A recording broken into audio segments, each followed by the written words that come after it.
और पीछे में अपन देख सका था द बीरनपुर फाइल पिक्चर लग चुके हैं छत्तीसगढ़ के जम्मू सिनेमा घर में। तो आप मन भी जाके अपन देखा और हम पहुंच चुके हैं अभी रायपुर के श्याम टाकीज देख सका था। और पीछे में यहाँ पर पूरा दर्शक मन पहुंच चुके हैं। का कुछ खास यहाँ के एक्टिविटी अपन दिखाए पूरा कोशिश करो। बाकी आप अपन नज़दीकी सिनेमा घर में जाके देख सका था द बीरनपुर फाइल सच्ची घटना पर आधारित ये मूवी है।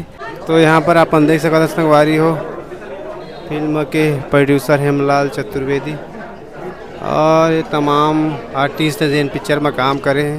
यहाँ के भी अपना दिखाए पूरा।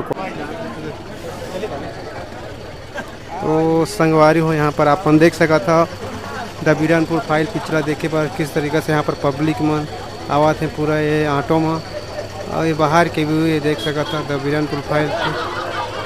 यहाँ पर निर्माता हेमलाल चतुर्वेदी जी और ये पिक्चर देखे पर पूरा पहुँचा थे देख सकते।